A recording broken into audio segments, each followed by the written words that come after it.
ગાંધીનગરમાં કોંગ્રેસ પ્રમુખના સરકાર પર શાબ્દિક પ્રહાર। જમીન માપણી મુદ્દે અમિત ચાવડાએ નિવેદન આપ્યું છે। વિધાનસભામાં પ્રશ્નોત્તરીમાં સરકારની પોલ ખુલી। વર્ષ 2010માં જમીન માપણીની શરૂઆત થઈ હતી। પાયલટ પ્રોજેક્ટ તરીકે જામનગર અને બનાસકાંઠાની પસંદગી થઈ હતી।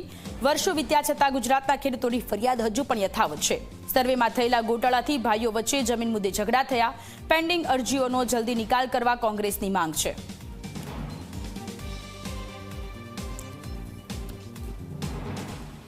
તો જામનગર અને બનાસકાંઠાની પસંદગી થઈ હતી।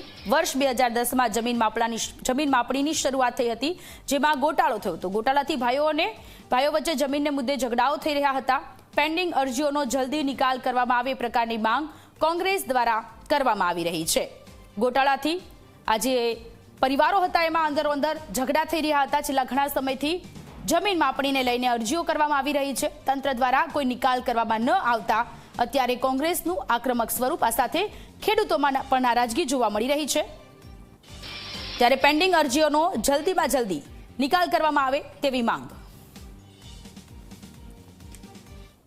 કેટલી જગ્યાએ તો સરકારી જમીન પણ કોઈ ખાનગી માણસના નામે ચડી ગઈ અને બારોબાર વેચાણ પણ થઈ ગયા, એના અનેક દાખલા છે।